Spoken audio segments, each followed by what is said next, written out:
dellusiwaat ànd ak yéen comme niñ koy defee tous les jours ci seen chaîne bi tey jii di mardi 18 août 2026 ñu dikk ak yéen ci li gën a fës ci xibaar yi dañuy daal di ñëw ci ñaar ba ñetti dossiers yoo xamante ne daal nay gën a fës ci yéenekaay yi ni ki tey jii dañ koy daal di doore ak coowul Azer Awa Power pôle judiciaire finance jamono ji nag daal nay passé à l'offense mu nekk ab sujet boo xamante nag bu am solo la soxol détournement présumé de 37 milliards de francs CFA à l'ASER l'agence sénégalaise d'électrification rurale pôle judiciaire finance jamono ji daat nay amal ab traque bu mag a mag ci lu ni mel waral moom mi nag mu daal di lancé ab information judiciaire ngir nag daal di amal ay fouilles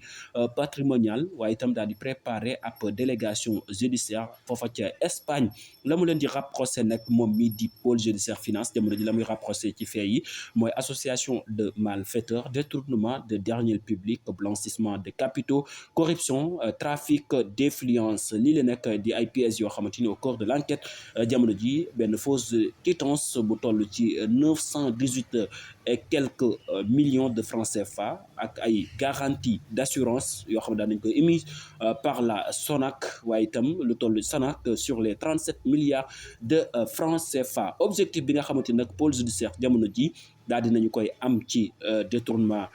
buy toll ci 37 milliards objectif bam ci am nag mooy remonter mbir mi jusqu'au corrompu et éventuel bénéficiaire des avantages indus jamono booba nag kii di DG bu Azer di Jean-Michel Sène moom nag la muy daal di sàkku ca justice mooy nag mu dem jusqu'au bout de sa logique ndax jàpp na ni kat li jot na sëkk nag mu daal di leer naññ lii di coowal Azer ak 37 milliards yi nga xam ci daañ ko daal di détourné moom nag daal di nay pare pour répondre li nga xamante ni moo di justice ak mboolem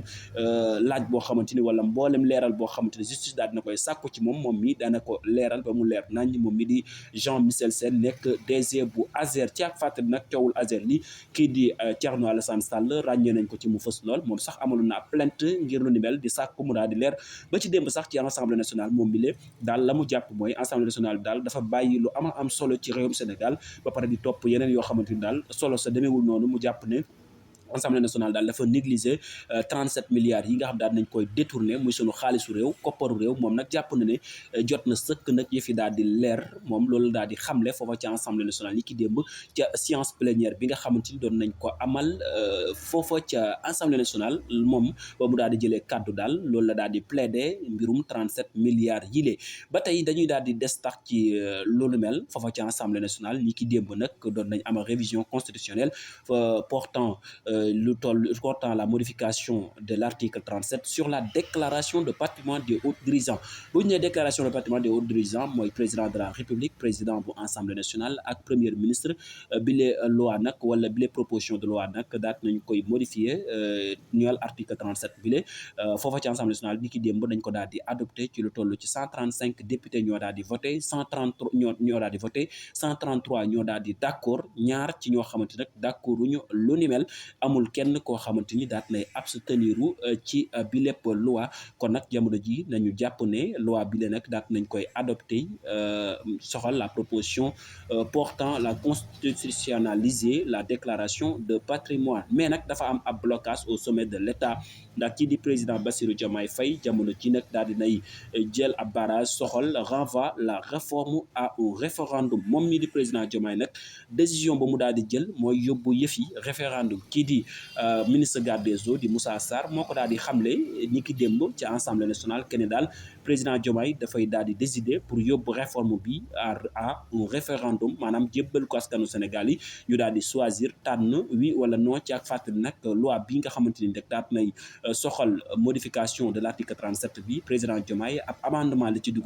dugal ngir amendement boobu nag dañ sàkku ñu boole ci président bu Assemblée nationale ak premier ministre ngir kenn ku nekk mën a amal sa déclaration patrimoine waaye itam fësal ko lii nag député parlementaire Pastef daat nañu koy d'accord waral sax ñu daal di koy voté ni ki démb donte ni sax am na ci ñenn ñoo xamante ni ñoom d'accorduñ ca voté ko lu ni mel waaye itam ñenn coo xamante ni sax ay député Pastef lañ daal di soutenir kii di président Diomaye mën nañ cee jël ku ci mel ne Djibril Cissé nekk ab député foofa ca Mbour moom daal dinay soutenir président Diomaye ci lu ni mel waaye itam di sàkku sax président Diomaye daal di dissoudre Assemblée nationale waaye itam nangu oto yi ndax la mu gis mooy Assemblée nationale bii daal dafa pare pour di nangu doole président waaye itam di affaiblir li nga xam moo di président de la république te loolu daal àndu ca benn yoon mu jàpp ne daal président dafa war a dissoudre li nga xam moo di assemblée nationale kon daal li ñu mën a jàpp jamono ji mooy loi bi dafa suspensif ginnaaw ba ñu ko daal di adopté foofu ci assemblée nationale ndax président Diomaye daf ko fas yéene yóbbu référendum nag amul benn date boo xam te nañ koy daal di fixé waaye daal nañu jàpp ne promulgation bi amul ndax président dafa am ñaari voix bu ko ci neex lay jaar bu ko neexee pour assemblée nationale voté ba noppi mu daal di koy jël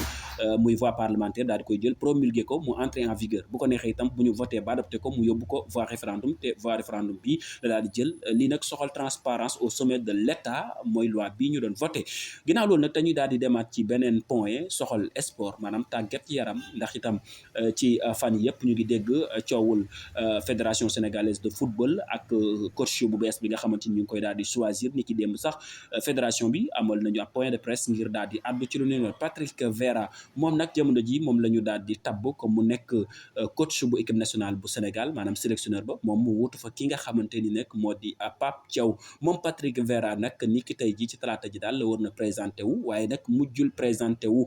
nag dañ ko daal di reporté ba jeneen jëmmi jamono moom nag daal nañuy engagé lu toll ci 35 millions de francs CFA lañ koy fay weer bu nekk moom mii di Patrick Vieira ci jamono booba nag fédération sénégalaise de football ba tey tënkagul ak kii di Pape Thiaw ndax itam des na ba léegi ndax kii di Pape Thiaw conseil yi la ñuy sàkk mooy lu toll ci 400 et quelques millions de francs CFA yoo xamante ni daal war nañ ko koo jox moom Pape Thiaw ngir ñu mën a tàggoo nag ak fédération bi bu ko defee fédération mën a choisir wala sax mën a wëyal ak Patrick Vieira mii la nga xamante ni jamono ji moom lañ tabb comme mu nekk coach bu équipe nationale bu Sénégal kon daal nañu